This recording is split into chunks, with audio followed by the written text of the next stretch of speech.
What's up, guys? This is TheKephas.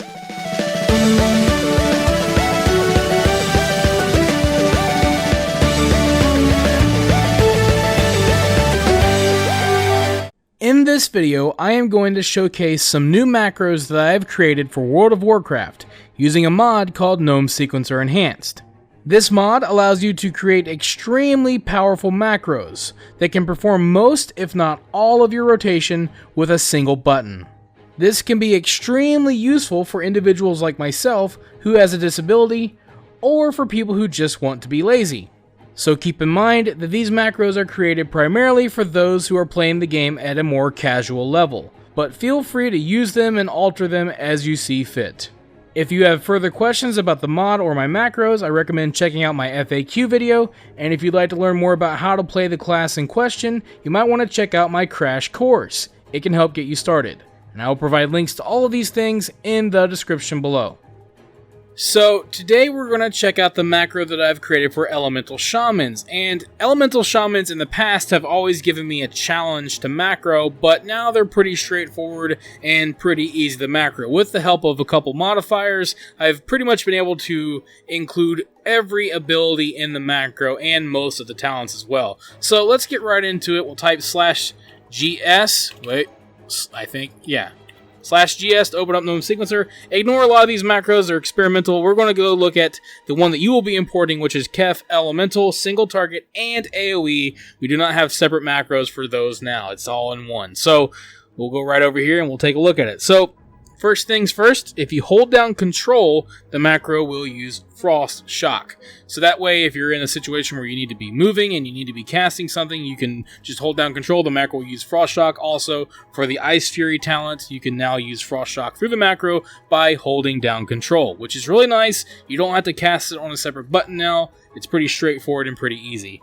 Under Pre-Macro, you will be using Concentrated Flame if you choose it as an essence. This is where I put the 8.2 essences for your Heart of Azeroth, and I am using Concentrated Flame. If you are using a different essence, or you change out your essences, you will have to come in and change the text to whatever essence you're using. So say, if you're using Memory of Lucid Dreams, you will have to come in here, remove Concentrated Flame, and add in Memory of Lucid Dreams. Pretty straightforward and easy, but make sure that you remember to do that if you do change out your essences and you want the macro to manage them. Now, we get into the main macro, and again, it is very straightforward. It's going to be using Earth Shock when you have enough Maelstrom, and then it's going to be using Flame Shock on cooldown. Now, here's the thing about this. This isn't really perfect, okay? I'm leaving the option up to you. You can add a modifier to control Flame Shock.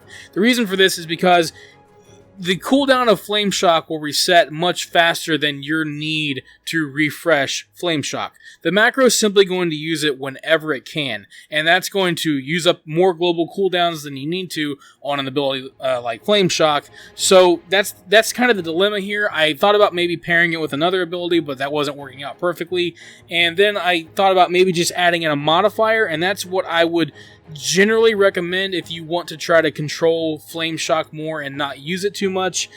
You have the option of adding in a modifier, and I believe Alt isn't being used for this macro. So if you want to, create a modifier for Flame Shock, you just type in cast mod alt Flame Shock. Simple as that, just like I've done with these other ones here. And then you can use Flame Shock by holding down Alt. But I've just gone ahead for simplicity because I try to make these macros as easy as they can be. I've gone ahead and just put the ability in there because it does have a cooldown, so you won't be using it all the time. Okay, so it's entirely up to you how you go about, managing your Flame Shock. So keep that in mind. But next up, it's going to use Fire Elemental on cooldown.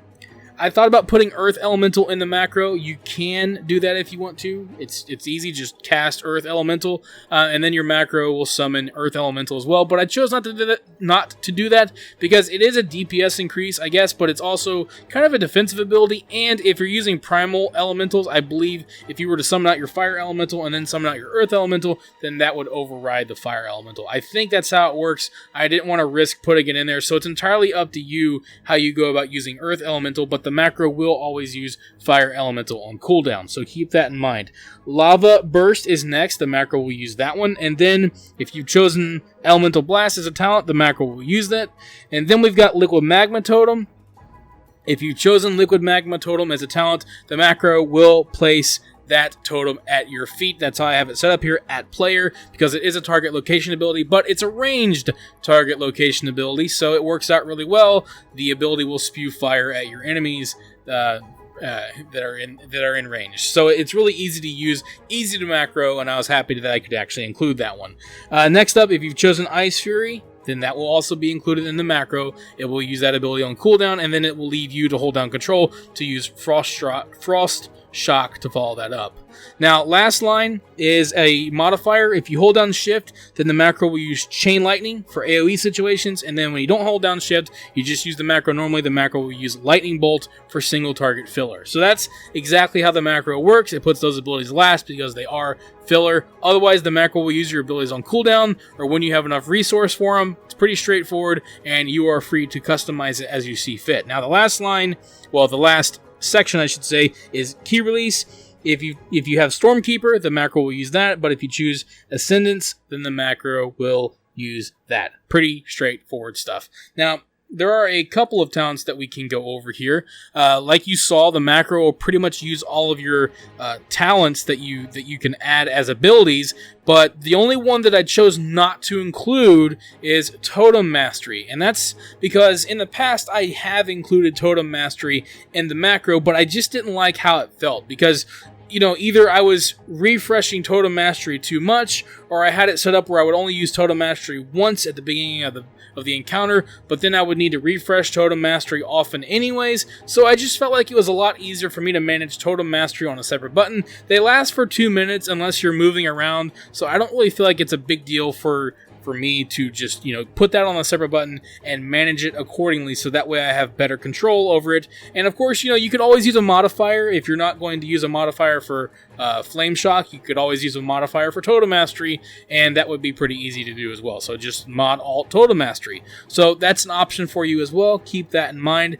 The only other one we need to talk about is this one, Surge of Power. Your Earth Shock will essentially enhance one of your other abilities, and that's really cool. It's a nice talent, but the thing is, because the macro is just going to be using abilities as they come up, you don't really have any control over what ability you follow up Earth Shock with. The macro is just going to use the next available ability, so keep that in mind. Your mileage may vary here. It's essentially going to make the benefit random.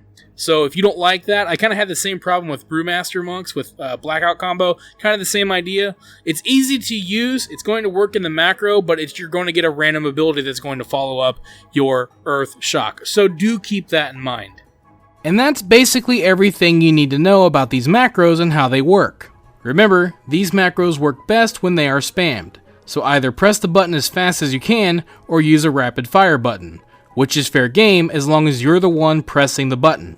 As powerful as these macros are, they are far from perfect. So, if you want to play the game at a high level and get the most out of your class, I highly recommend that you play the game without these macros. But, if you'd like to get started with Gnome Sequencer Enhanced, you can do so by downloading and installing the mod. A link can be found in the description below. Along with it, you will find paste bin links for any macros featured in this video. If you'd like to use them, simply click the link and you'll be taken to a raw paste bin of the macro. Select the entire macro, copy, log into the appropriate class, type /GS to open the Gnome Sequencer screen, click on Import, paste the macro into the available space, make sure that Automatically Create Macro Icon is checked, and click Import.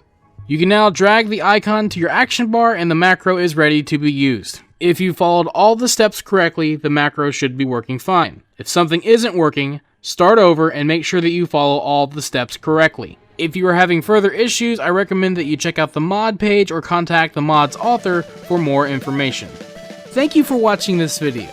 If you enjoyed it, let me know by clicking that like button.